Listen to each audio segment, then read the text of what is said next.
rest. You believe in freedom, cannot rest until it comes. We'll believe in freedom, cannot rest. Hear me talking to you. We'll believe in freedom, cannot rest until it comes. Until the killing of black men, black mother sons, is as important as the killing of white men, white mother sons. We who believe in freedom cannot rest. Sing it with me if you like it. We who believe in freedom cannot rest until it comes. The older I get, the better I know that the secret of my going on is when the reins are in the hands of the young who dare to run against the storm. 'Cause to me, young people come first. They have the courage where we fail. And if I can but shed some light, I say, carry us through the gales. We who believe in freedom cannot rest. Hear me talking to you. We who believe in freedom cannot rest until it comes.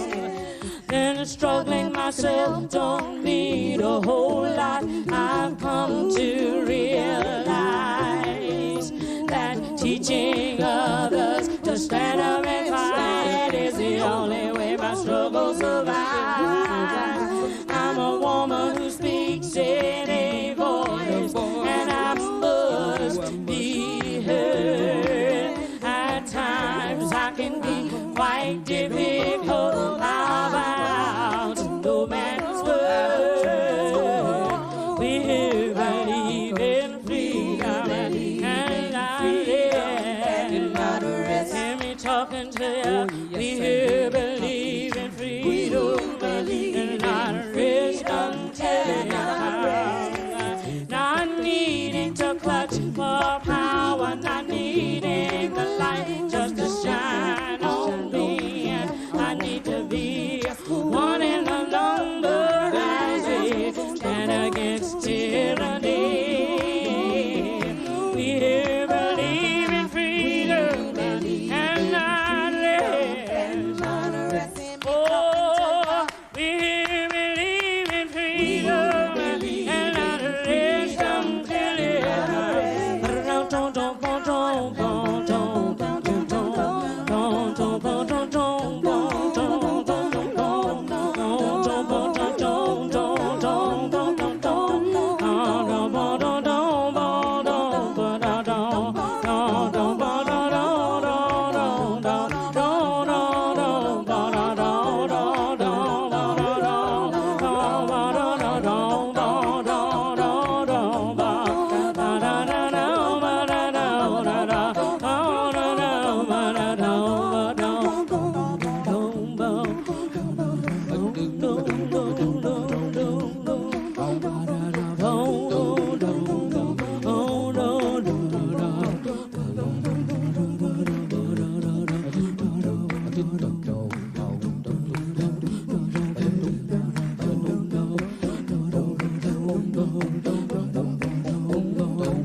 Hold on just a little while longer. Hold on just a little while longer. Hold on just a little while longer. I know justice is coming soon. Pray on just a little while longer. Pray on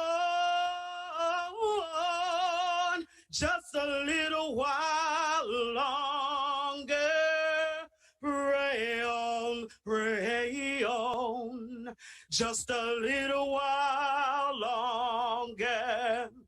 I know justice is coming soon. Come on and fight on just a little while longer. Fight on just a little while longer. Fight on just a little while longer. I know justice is coming soon.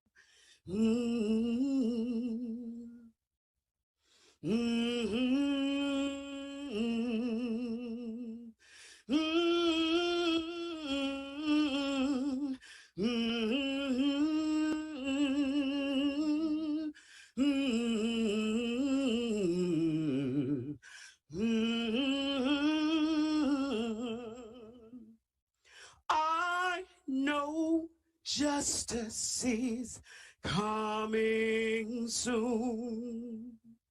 I know justice is coming soon. I know justice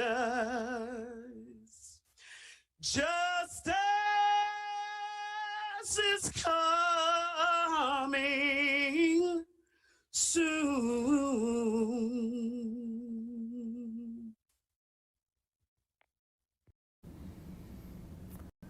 One day, when the glory comes, it will be ours. It will be ours. Oh, one day, when the war is won, we will be sure. We will be sure. Oh, glory. Glory. Oh, glory. Oh, glory. Glory. Hands to the heavens, no man, no weapons formed against. Yes, glory is destined. Every day, women and men become legends. Since they go against our skin, become blessings. The movement is a rhythm to us. Freedom is like religion to us. Justice is juxtaposition in us. Justice for all just ain't specific enough. One son died, his spirit is revisiting us. Truant living in us. Resistance is us. That's why Rosa sat on the bus. That's why we walk through Ferguson with our hands up. When it go down, we women and man up. They say stay down, and we stand up. Shots we on the ground, the camera panned up. Pointed to the mountaintop, and we ran up. One day, when the glory comes, it will be ours. It will be ours. Oh, one day, when the war is won, we will be sure. We will be sure. Oh, glory. Hey. Glory. Oh, glory. Oh, glory. Now the war is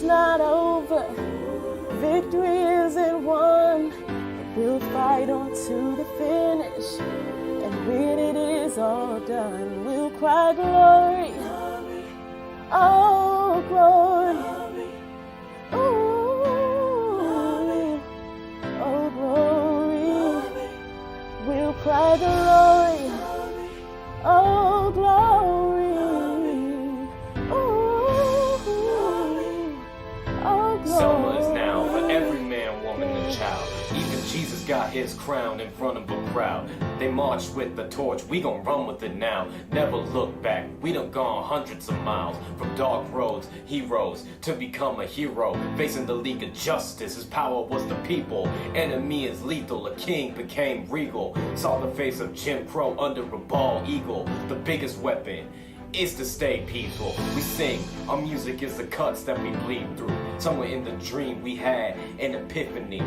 Now we right the wrongs in history. No one can win the war individually. It takes the wisdom of the elders and young people's energy. Welcome to the story we call victory. Coming of the Lord, my eyes have seen the glory. Oh, glory, glory, oh, glory, glory, oh, glory.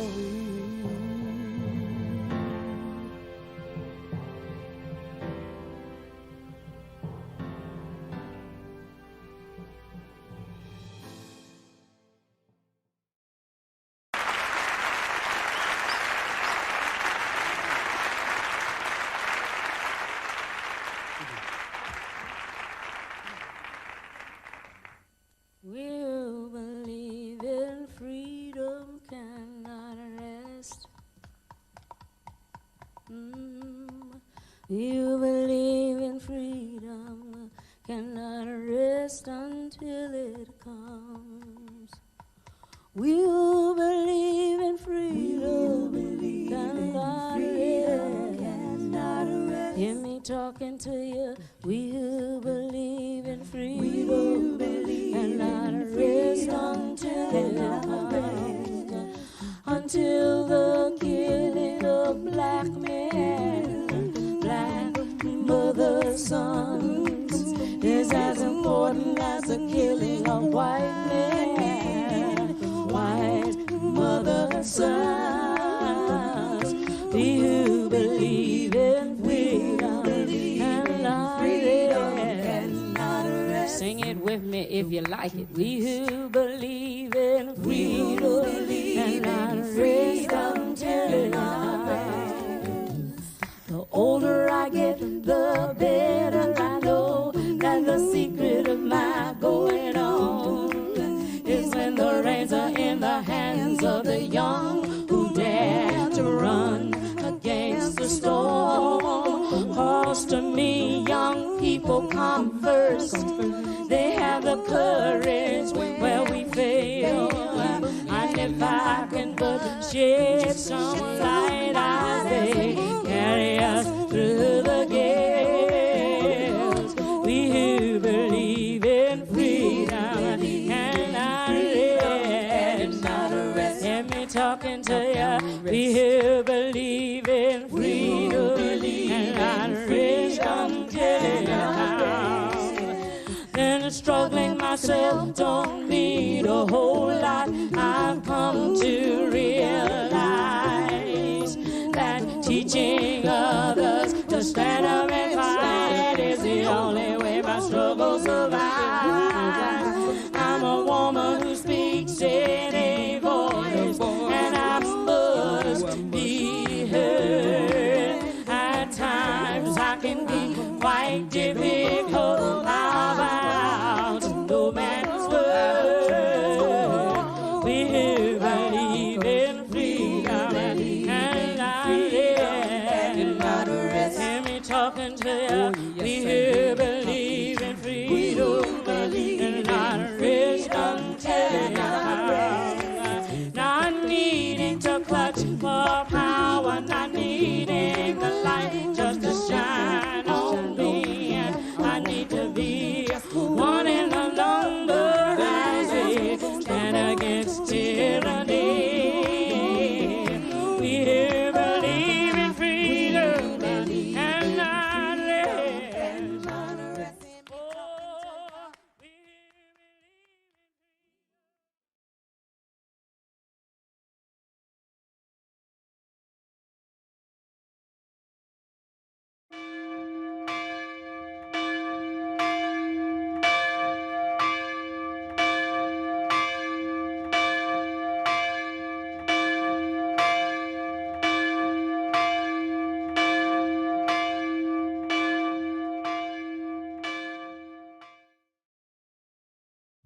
Good morning. Welcome to Cedar Lane Unitarian Universalist Church. I am Dayna Edwards, and my pronouns are she and her. And I am part of the ministry team that includes the Reverends Abhi, Janamanchi, Katie Romano, Griffin, and Archine Turner. Whoever you are, whomever you love, whatever your beliefs, gender identity, political views, or immigration status, you are welcome here. Thank you for taking a chance and taking the time to worship with us today.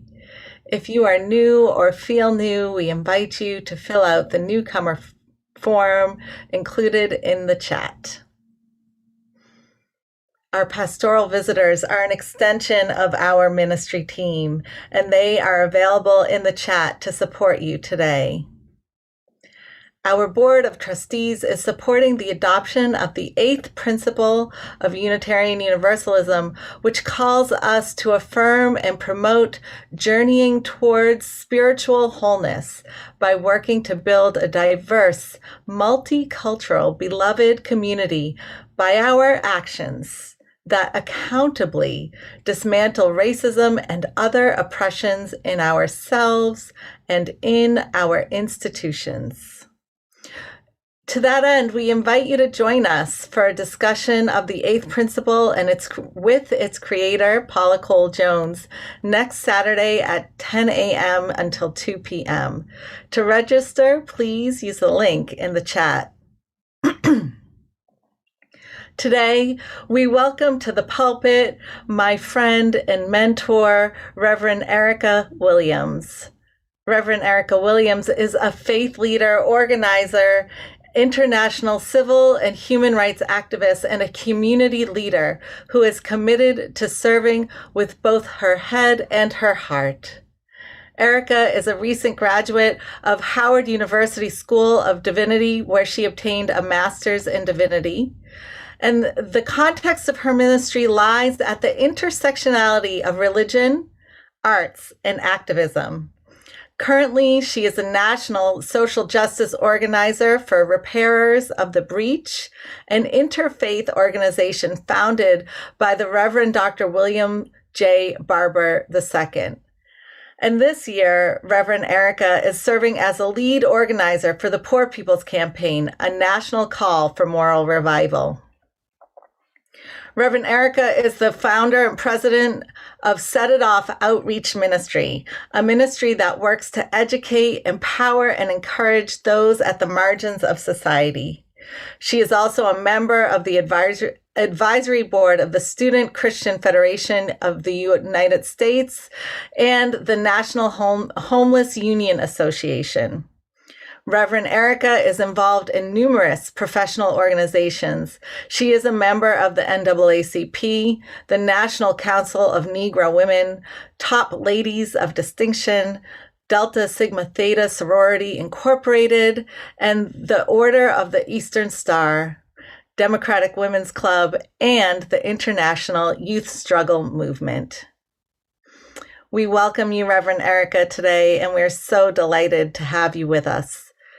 As we prepare our hearts and minds for worship, let us be mindful of the land where our beloved church is situated. Let us be mindful of the Piscataway, Nacotchtank, and Anacostia, who have walked these lands for 1,000 years and more. Let us remember those who were enslaved and worked this land without choice or reward. Let us remember all who have gone before us, whose vision and labor helped to create and sustain this religious community. In this spirit we gather. In this spirit we begin. Let us begin by greeting and meeting one another in the live chat.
This is my song, O God of all the nations, a song of peace for lands afar and wide. This is my home, the country where my heart is. Here are my hopes, my dreams, my holy shrine. But other hearts in other lands are beating with hopes and dreams as true and high as mine. My country's skies are bluer than the ocean, and sunlight beams on clover leaf and pine. But other lands have sunlight too, and clover, and skies are everywhere as blue as mine. Oh, hear my song, thou God of all the nations, a song of peace for their land and for mine.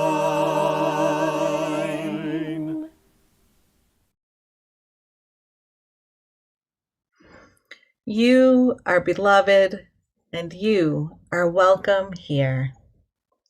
Whether tears have fallen from your eyes this past week or gleeful laughter has spilled out of your mouth, you are welcome here, and you are beloved. Whether you are feeling brave or brokenhearted, defiant or defeated, fearsome or fearful, you are beloved, and you are welcome here. Whether you have told untold stories buried deep inside, or stories that have been forced beyond the edges of comfort, you are beloved, and you are welcome here. Whether you have made promises, broken promises, or are renewing your promises, you are beloved, and you are welcome here. Whatever is on your heart, however it is with your soul in this moment, you are beloved, and you are welcome here. In this space of welcome and acceptance, commitment and recommitment, of covenant and connection, let us worship together.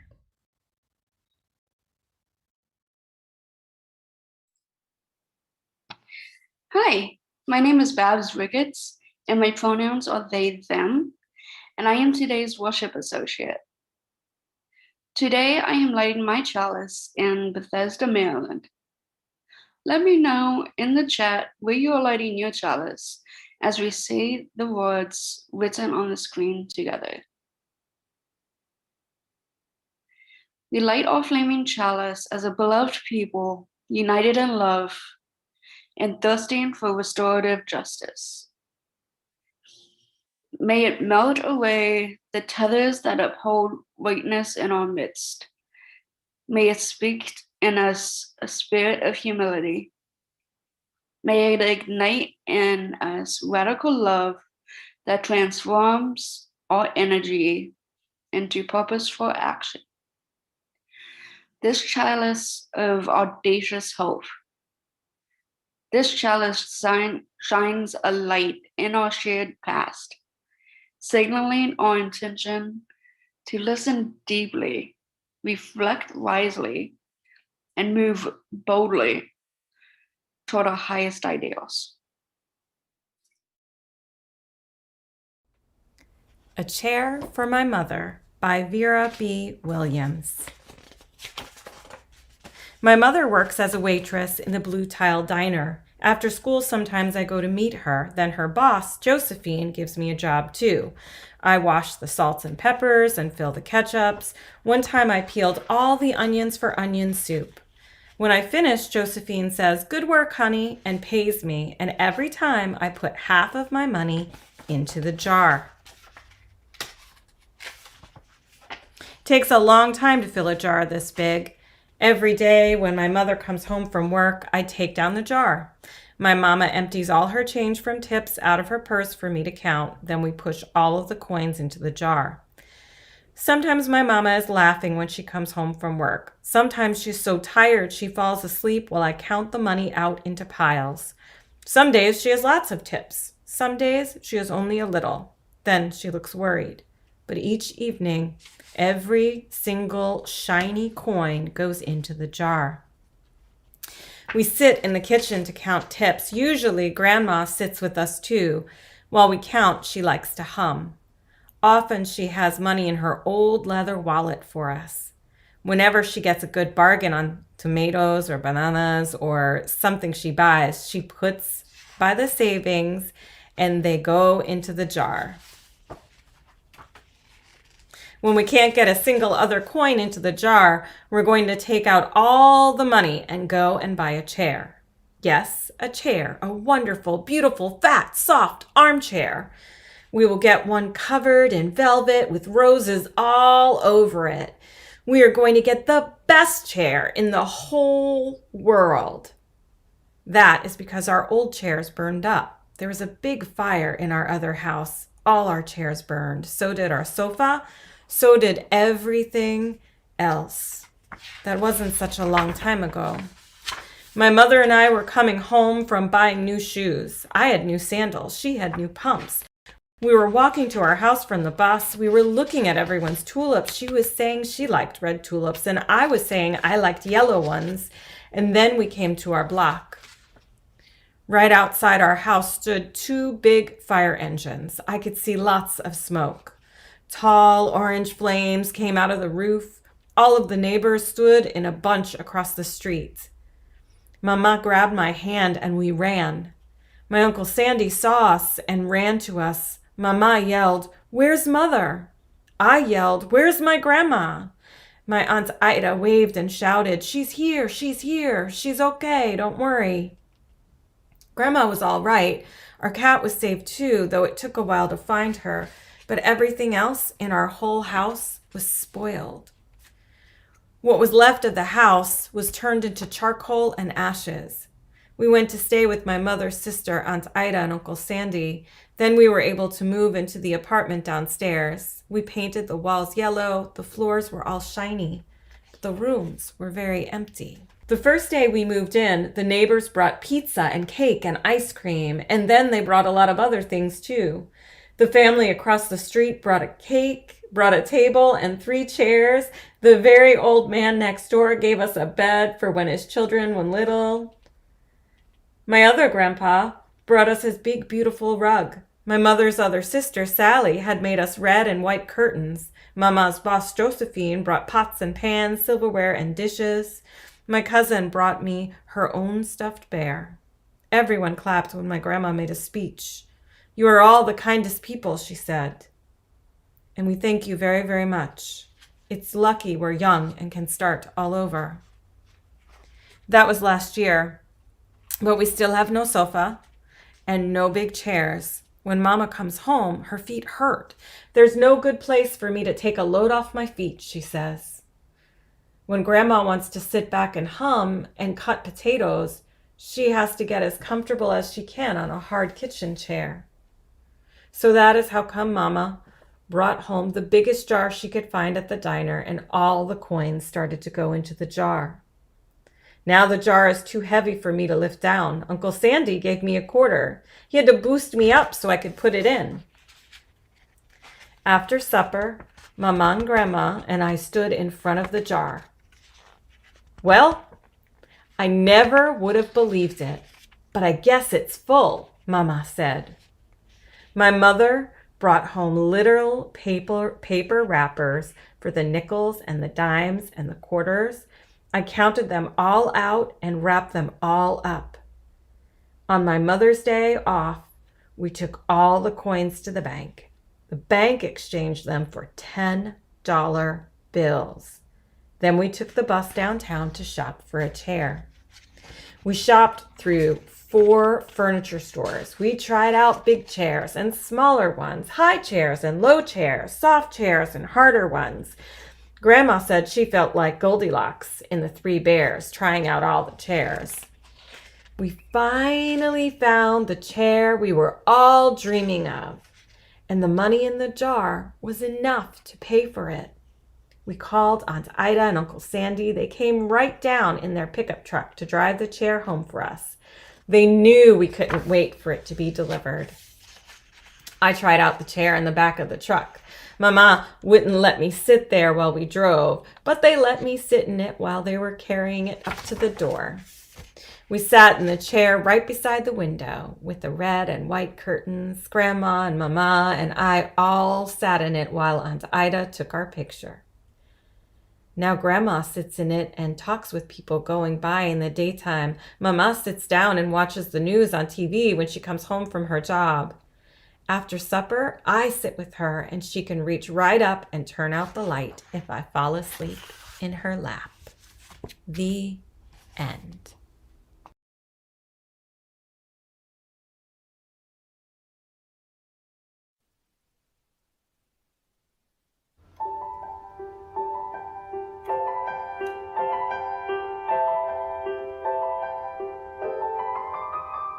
Arise, my love, my flower, and come away. Arise, my love, so beautiful, and come away.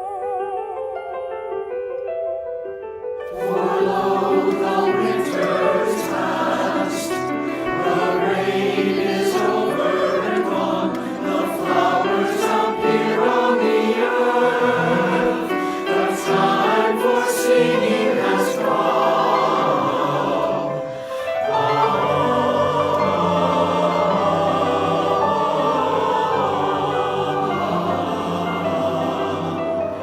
The voice of the turtle dove is heard in our land. The fig trees are bursting with buds and the promise of fruit. The grapevines are fragrant with blossoms. How delicious they smell! Spring is here, and my heart is filled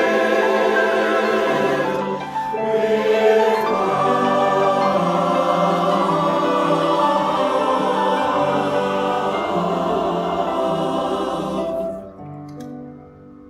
Set me as a seal upon your heart, as a seal upon your heart.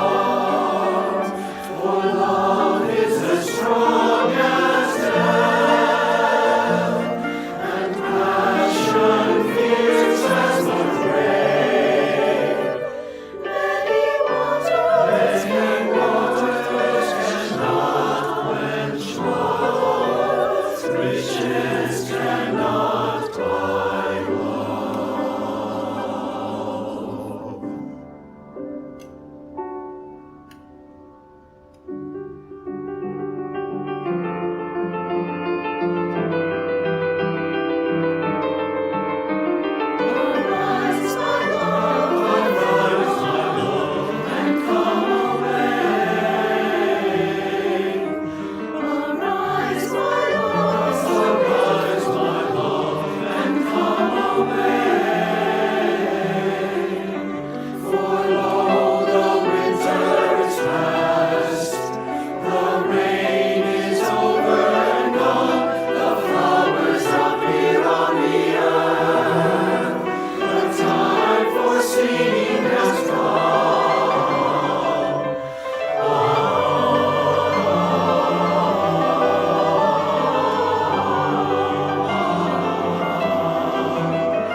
As we weave our web of worship and connection together each Sunday, we set aside a time to expand the caring ministry of this congregation. Together, we recognize the cycle of life and death, the circle of love and compassion and witness that is at the heart of this religious community. Our hearts are with those whose primary spiritual practice is caring for children. We hold in our circle of caring those living with grief and chronic pain, with illnesses seen and unseen, with mental illness or addiction. Those who are caring for family members in ill health, and those who are experiencing job loss or financial insecurity. Within our Cedar Lane community, we hold in our hearts Jean Scheibel, who is mourning the sudden loss of her youngest son, Ben. We hold in our hearts Sarah Call, who is experiencing a back injury and is asking for healing prayers. And our caring extends beyond Cedar Lane to others whose lives are lost and whose lives are impacted by violence and calamities in our nation and in our world. We hold in our hearts the people of India who are experiencing high rates of COVID infections and loss. And we hold in our hearts the more than 3.27 million people who have died from COVID-19 across the globe, the millions who are infected, and those who continue to risk their health and well-being to keep us safe, healthy, fed, and connected. And now let's take a moment to be together in prayer and reflection. I invite you to center yourself in your space, center yourself in your body as we pray. Holy One, known by many names, Holy One, so expansive that you are beyond naming. Today, in the U.S., many will celebrate Mother's Day. Holy and Divine One, we ask that you hold those for whom this holiday is fraught. Those who are mourning the loss of a mother or the loss of a child. Those experiencing infertility or grappling with miscarriages. Those who are first moms and those who are foster moms. Those whose relationships with their mothers are strained or non-existent. Those who experience the gender binary, making gendered words, whose experience of the gender binary make gendered words like mother and father feel constricting and not liberating. Holy Divine One, we ask that you fortify the mamas who have parented through a pandemic and the grandmamas who have picked up extra parenting slack during this pandemic. Fortify the mamas who have made a way out of no way and the mamas who have many resources. The mamas with infants, the mamas with teens, and the mamas with kids in between and beyond those parts of the life cycle.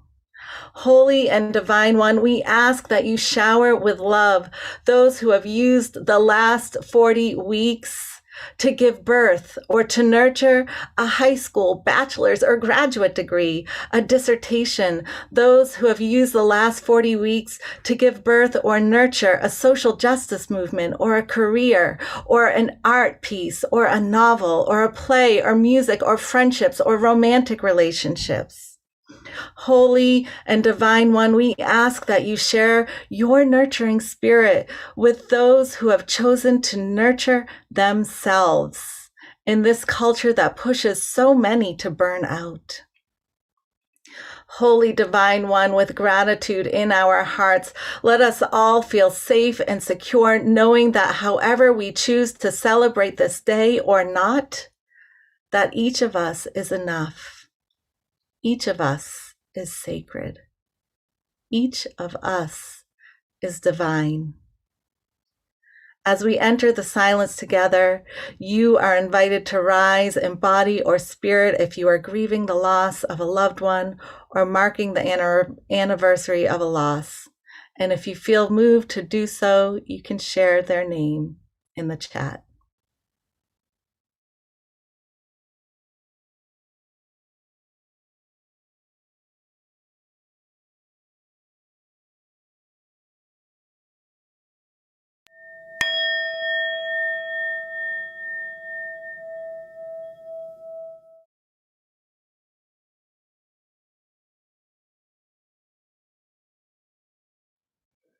Every Sunday during worship, we take up an offering, which says that the act of giving is as essential to our spiritual well-being as anything else we do on Sunday mornings. We are grateful for the incredible generosity of our members and friends throughout this time in support of our mission and ministry and the many community organizations that we partner with in service of this mission. And today is a special opportunity, not only for you to contribute to two worthy causes, the ministry of Cedar Lane and the World Wildlife Fund. You are also contributing to the faith formation of our 4th and 5th graders as they learn the power of fundraising and the power of mobilizing people and people's resources. They have spent the last few months learning about different organizations and how our Share the Plate process works here at Cedar Lane. You will see in a moment a short video they created. Some of the children chose to show their faces, and others have pictures like a dragon or a Yoda to represent them. I want to thank you so much for your hard work and commitment to a very worthy cause. Thank you to Amelia, Gwyneth, Henry, Nate, Nuela, and Zoe, and their adult volunteer leaders, Becky Lupus, Rachel Taylor, and Scott Braun. We hope that you will give generously to support the World Wildlife Fund by donating through text, QR code, online, or by check. Today's offering will now be gratefully received. We represent the 4th and 5th grade students of Cedar Lane Unitarian Universalist Church, and our religious education class, Love Works. We have spent the past 2 months exploring our social justice passions and thinking about how to use our power as young people to make a difference. One of our many passions is environmental justice, and we are here this morning to ask you to join us in supporting the World Wildlife Fund. WWF has 6 goals related to climate, food, forests, freshwater, oceans, and wildlife. Today, human activities put more pressure on nature than ever before. But it's also people, including the 4th and 5th graders of Cedar Lane, who have the power to change this. Together, we can address the greatest threats on life on this planet, and protect our natural resources. So why do we think Cedar Lane should support WWF? Because some animals are endangered. We can help save animals and the ecosystem. Big cats are being trophy hunted and losing habitat. The World Wildlife Fund is helping protect species and their habitats, and we should support that. One small donation can help a lot. Why not? Cedar Lane, please consider giving generously this morning as we split the offering plate with the World Wildlife Fund and put our financial power to work supporting environmental justice. Thank you.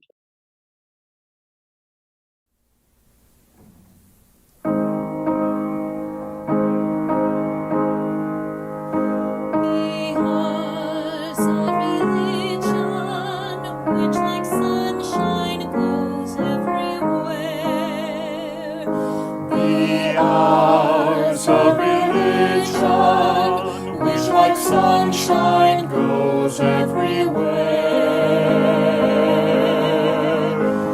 Its temple all space. Its mind, the good heart, its creed, all truth, its ritual, works of love, its temple, all space, its shrine, the good heart, its creed, all truth, its ritual, works of love,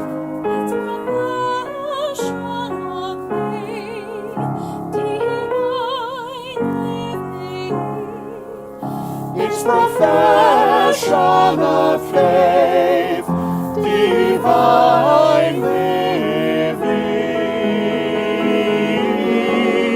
its temple, all space, its shrine, the good heart, its creed, all truth, its ritual, works of love, its temple, all space, its shrine, the good heart, its creed, all truth, its ritual, works of love, its ritual, works of love, its ritual, works of love.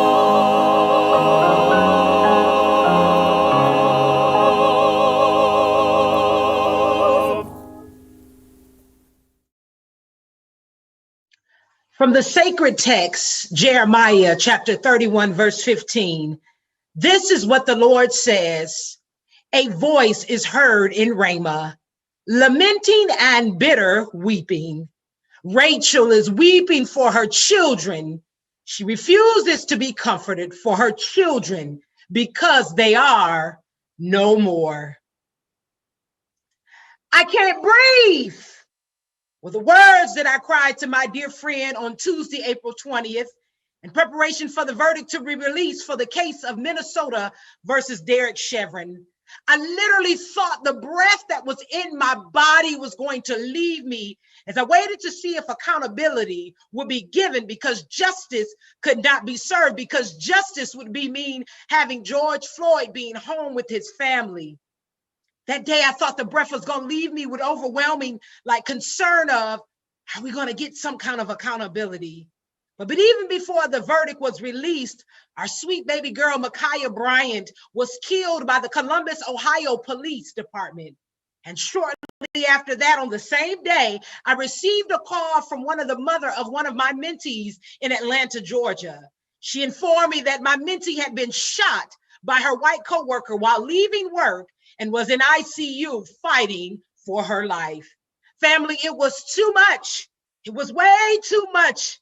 And I just knew that that day I was going to probably just pass out because of the overwhelming fear of all of the injustices taking place in this nation. And that was just 1 week, 1 day, family. And you all, we have been in the house now for over a year, and almost 600,000 people have died because the government chose to choose profit over people. And for Black and brown and indigenous and poor people, we were living in a pandemic long before COVID-19 hit. We were living in a pandemic of capitalism, of white supremacy and imperialism.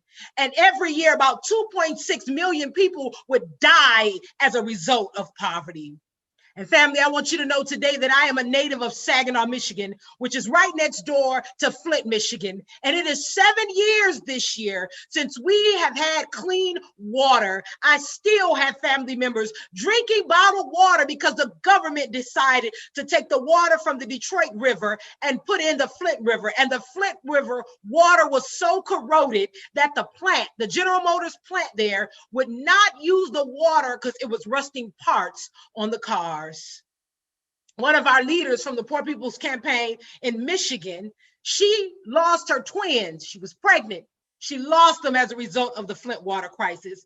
Not only that, her dear son, Jalen, who continues to have many health challenges, the doctor said that he will never, ever recover from all of the lead that was in his body. America, this is a shame. And so in this country, you all, our babies are dying at unprecedented rates because we have the highest rate of child poverty in the world.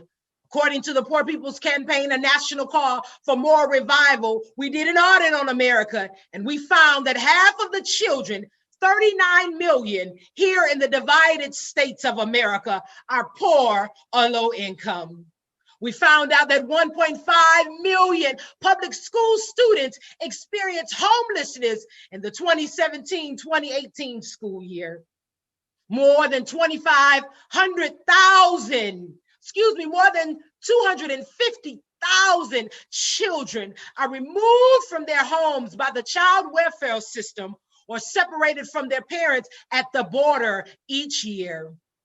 And as of April 2020, 1 in 5 children did not have reliable computer access at home. And family, we've been at home now, and we know what has happened with our children in our schools. And so many of our babies have not been able to get their education because they don't have what they need. And I don't care what Senator Tim Scott and Vice President Kamala Harris say, America is a racist country. And for them to say that is a slap in the face to all the people who have been beat down by the system. And that is so bad when we know that people are dying from environmental racism. They're dying from voter suppression. They're dying from economic exploitation, from medical apartheid. That is systemic racism at its finest. Its finest, family. We must see that the knee has long been on our neck before the knee was put on the neck of George Floyd. In 2018, the Poor People's Campaign released its audit called The Souls of Poor Folks from 1967 to current. We found that there were 140 million poor or low-income people in this nation. There are millions more we know as a result of this pandemic. And I want to just be very clear, when we started telling people last year to go home and to be at home and to quarantine and to make sure that you were out of place, how can we say that when millions of our people in this country don't have a place to lay their head? Here in this country, the federal minimum wage of $7.25 an hour has not gone up in more than a decade. We say in the Poor People's Campaign, it has taken this country 400 years plus to go from free labor. That's what my ancestors were. They didn't get no money from picking in the cotton fields. They were free labor. And now the federal minimum wage is only $7.25. And what we know to be true, because we did a moral budget for this country, raising the minimum wage to $15 an hour would immediately put $328 billion into our economy. Medical debt in this country is the leading cause of personal bankruptcy. Prior to the pandemic, 87 million people were uninsured or underinsured. An additional 12 million people have lost employer-provided insurance during the pandemic. And that is why we have almost 600,000 people have died because of the pandemic, because so many of our people didn't have what they need before the pandemic. We in this country need Medicaid expansion and universal single-payer health care for all people. I gotta say that loud and clear on today. We in the divided states of America need to make sure that we have Medicaid expansion and universal single-payer health care for all people. And I know that we just celebrated Earth Day a few weeks ago, but our planet is being destroyed by climate change and environmental injustice. 1 in 3 Americans are at risk of not being able to afford water in the next 5 years. The U.S. Department of Defense was responsible, family, for 72% of the U.S. government's total greenhouse gas emissions in 2016. We need the government to cut $350 billion from the military, including the budget for the most polluting defense activity. The government, the people who have the wealth, the capitalistic society is polluting our air and our earth, but then we throw it on the backs of poor people in this country and say they are the reason that this is happening. It's not poor people. Poor people just happen to live in the most deplorable conditions, and it's not right. It's another way of having a knee on our necks. The U.S. ranks #1 in the world for military spending and has 800 plus bases around the world. The U.S. military budget was $756 billion for 2020.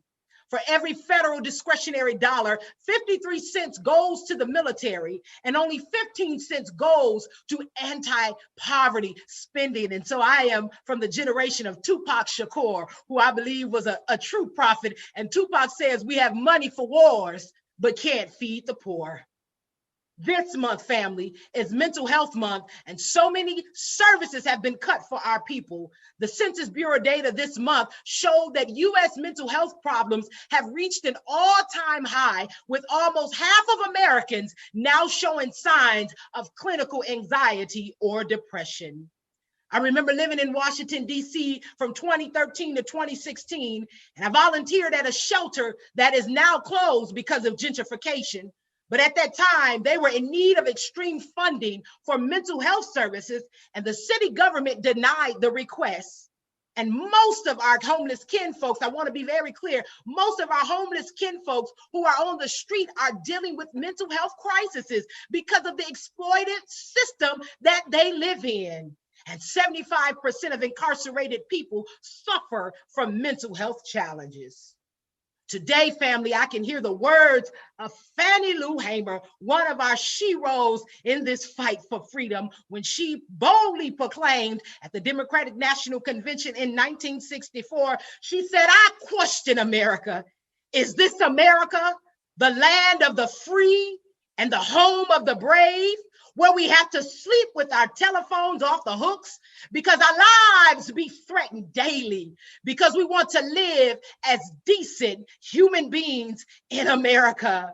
And those words still remain true when we have mothers today not being able to fully celebrate Mother's Day because they are grieving the loss of their dear child, because America has had its knee on her child's neck and they are no more. I can hear the modern day Ramas crying. I can hear Sabrina Fulton crying out for her baby, Trayvon Martin. Trayvon! I can hear Leslie McSpadden crying out for her baby, Michael Brown. Michael! I can hear Geneva Reedville crying out for her dear baby, Sandra Bland. Sandra! I can hear Lucia McBath crying out for her baby, Jordan Davis. Jordan! I can hear Gwen Carr crying out for her baby, Eric Gardner.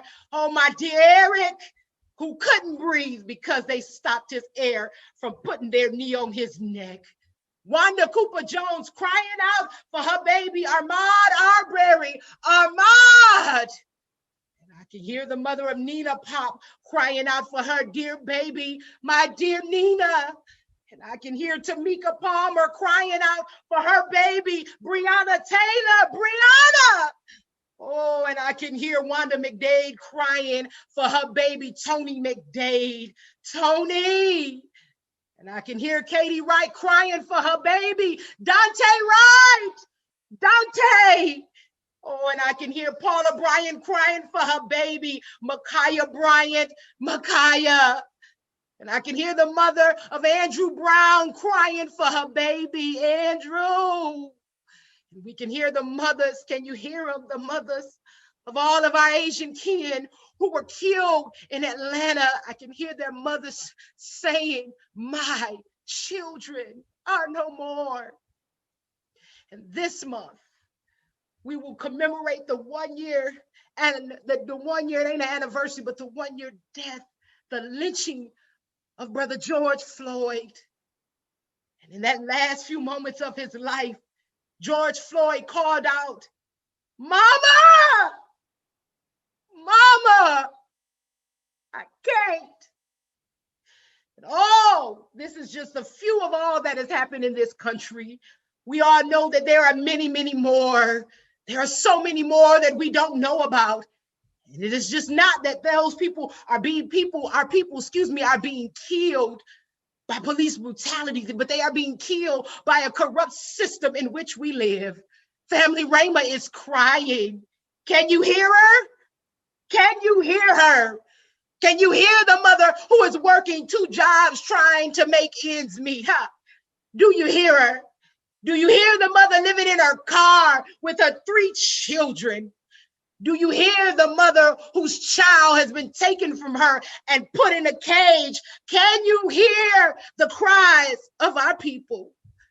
So today I am here because the cries have taken over, y'all. I am so tired. I'm like Fannie Lou Hamer. I am sick and tired of being sick and tired.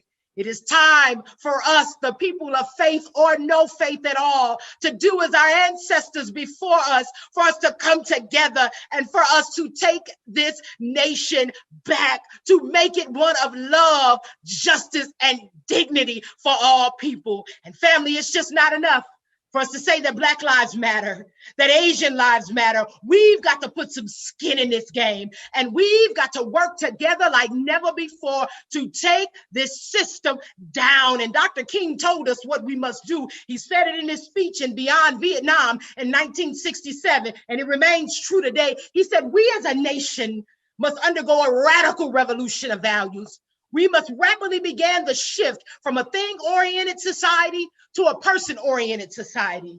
When machines and computers and profit motives and property rights are considered more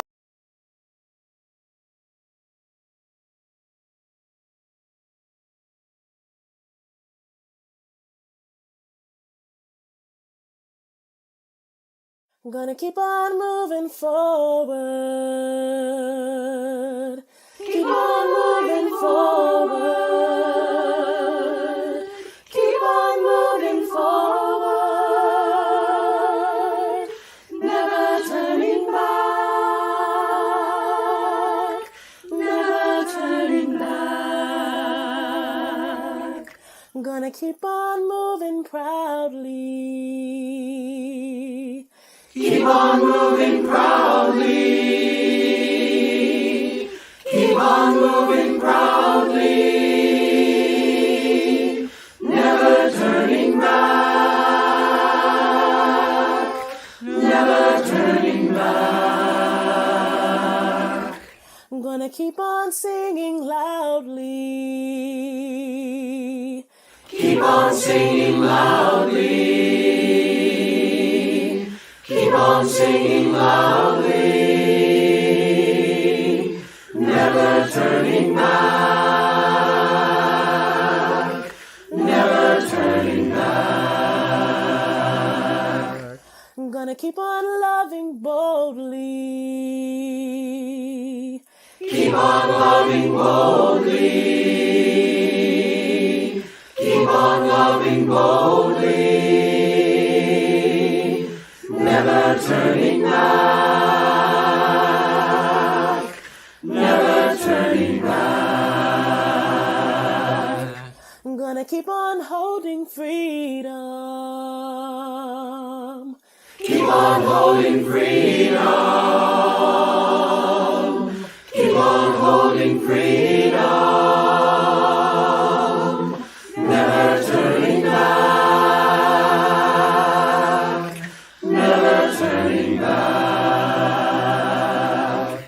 I'm gonna keep on moving forward. Keep on moving forward. Keep on moving forward. Never turning back. Never turning back. Never turning back.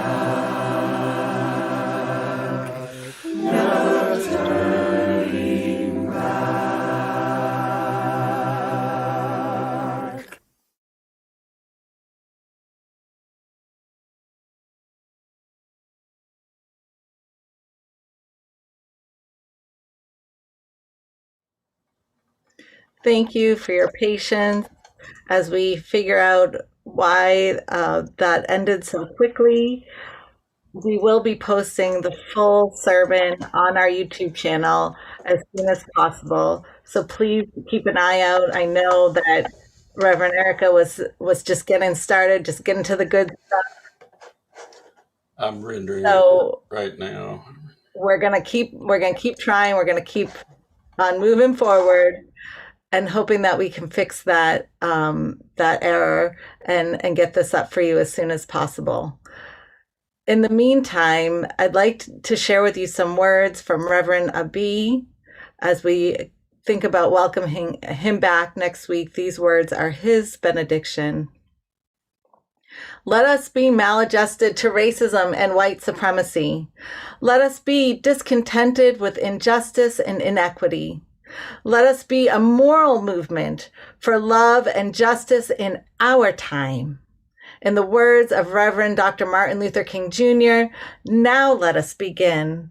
Now let us rededicate ourselves to the long and bitter but beautiful struggle for a new world. Dr. King taught us how. Reverend Erica just gave us examples of how. Now it is we who shall overcome. Amen.